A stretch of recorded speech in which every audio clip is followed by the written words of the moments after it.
Gangdanling TV is here. Papalapit na naman ang summer.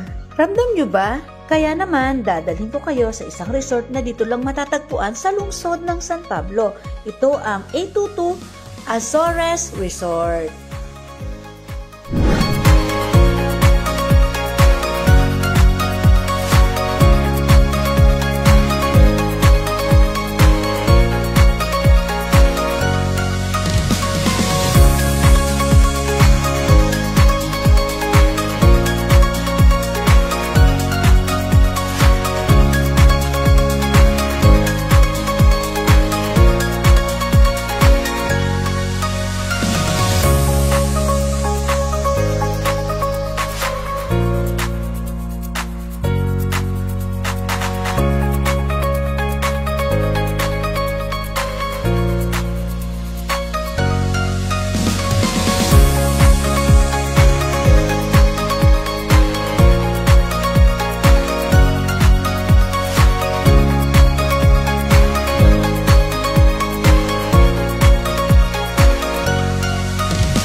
Kahit haggard ng inyong lingkod, nakapag-vlog pa rin. Bakit kamo? Napakaganda naman itong simpleng resort na to. Oh.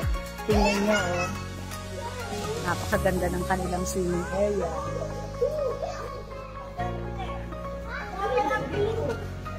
So, tara na. Ating tingnan at kausapin ang may-ari nito at ano ba yung privilege o benefits kapag napili nyo ang resort nito. Yun naman, ating kikilalanin ang may-ari ng resort. Ito ay si Lisel Panganiban Azores. Wala ako ng kahit ano. Meron ako utang, maraming utang. Pero wala ako ng kahit ano, pero meron akong Diyos. Meron akong Diyos na humingi ako sa Lord ng na talagang yung panalangin ba na, Lord, bless me. Tulungan mo ako, Lord, dahil ayaw ko na ng kahirapan sa buhay. Ayaw ko na yung buhay na talagang malungkot, walang pera, walang lahat. Sabi ko, Lord, i-bless mo ako, Lord, tulungan mo ako paano ako makakaahon. Bigyan mo ako ng idea. Talagang umiiyak ako sa Lord na, Lord, hindi ko alam saan ako magsisimula, pero ako'y humingi ng panalangin na talagang umiiyak, na talagang na-feel ko yung presence ni Lord na, Lord, ibigay mo yung yung aking hilingin sa'yo na, Lord, bigyan mo ako ng business, bigyan mo ako ng idea, bigyan mo ako ng tamang tao. At doon ay inabot lang siguro ng mga 7 months to 8 months, unting-unting sinagot ni Lord yung aking panalangin. Isa lang naman ang nakita ko dito sa mundong ito. Yung bang meron kang pananampalataya na kahit na nasasaktan ka, kahit na uubos ka na, alam mo hindi mo na kaya. Pero meron kang Diyos eh. Malalaman mo kasi kung may dilim, may bukang niwayway. At doon ko hininga, Lord, katulad ng nabasa ko doon sa Bible na like prodigal son na, Ama, ibigay mo sa akin ang aking mana. Ganon din yung ginawa kong panalangin. Eh. Kasi alam mo yun, ang hirap na lalabas ka, may gusto kang bilhin, pero hindi mo mabili. Para bang, Lord, hindi lang silang may karapatan, anak mo rin. At doon nagsimula yung nagkaroon ako ng business na unti-unti pumasok ako doon sa mga pahulugan hanggang sa unti-unti siyang lumalago sa biyaya ni Lord. Binibigyan niya ako ng idea, binigyan din niya ako ng mga right people na magkakasama doon sa business na yun hanggang dinala ako ni Lord dito sa Laguna na nagkameron kami ng idea about paano magsukat ng lupa. Siguro mga 2006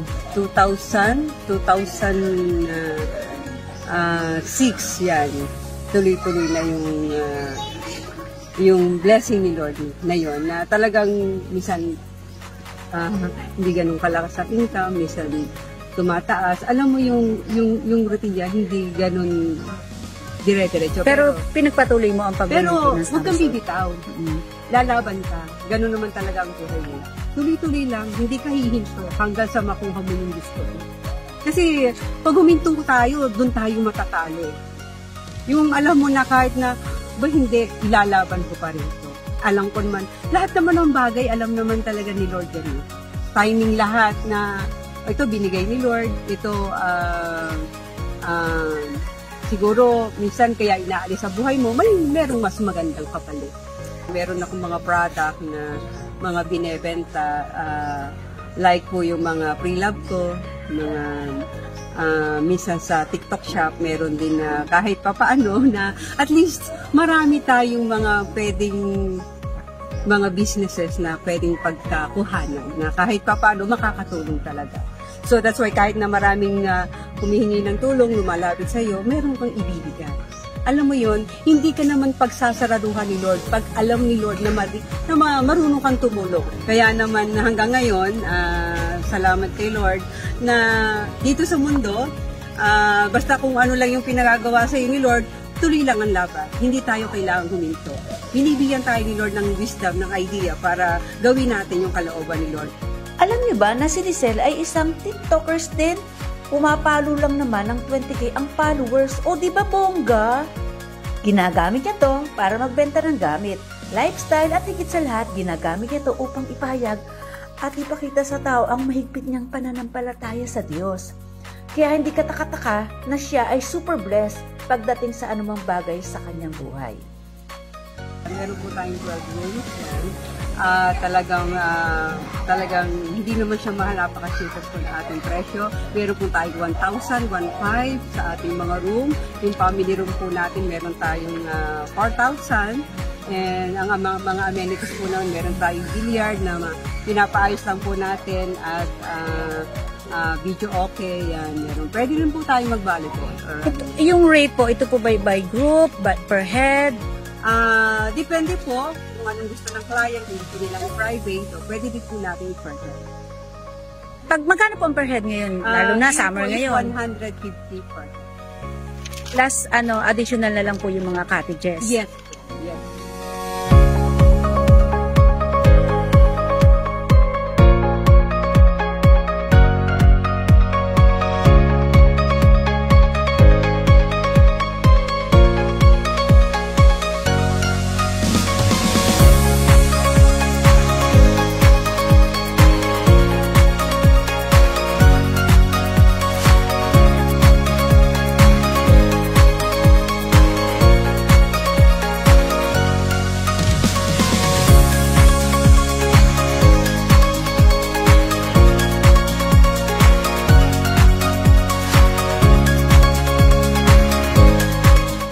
Guys, nandito na ako sa 3rd floor. Kitang-kita ko ang pool. Napakaganda. Napakaganda ng room. Kasama ko si caretaker. Ano po ang pangalan? Si Ate Pe po. Si Ate Pe ang caretaker ng 288 Azores Resort. Dito lang ito sa lungsod ng San Pablo, Barangay Soledad. Kaya ano pa ang hinihintay nyo? Mura to. Bagamat siya ay medyo nasa baryo, pero chuchal naman. Para kang nasa hotel. Para kayo nasa heaven. Para kang nasa... Yan, napakaganda. Kaya kung ako sa inyo, practical kayo, puntahan na ang kanilang page, ang A22 Azores Resort. Sa Party City, Laguna. Yun, o diba marunong na mag-vlog si Ate Pe? So, Party City, Laguna lang po. Ayan. Para po ng Even Place. A22 Azores Resort. ma'am, bakit mo napili ang resort na to? Maganda po ang ambience nito, malaki, maganda, bago, at komportable yung mga magiging guests.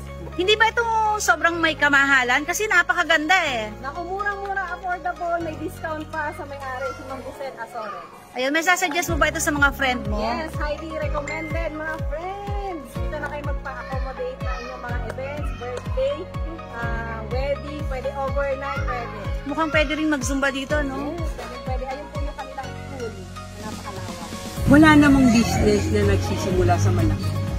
Lahat ng business ay nagsisimula sa maliit. Kahit fishball pa yan, or kahit ano pa, o tahuman yan, o ano, lahat ng bagay, pag minahal mo't may puso, at merong serving sa mga tao na may pagmamahal, doon mo makikita na unti-unting lalaki yan, at doon ka na pagkakatiwalaan ni Lord ng marami pang business. Basta mahalin mo kung ano yung ginagawa mo, ipakain mo yung the best para doon sa mga client mo, at isang araw makikita mo na yung ginagawa mo ay merong manifestation na talagang paganda ng paganda ang buhay, paangat ng paangat, at pabata ng pabata dahil nagtatagumpay ka sa binibigay ni Lord na challenge para sa iyo.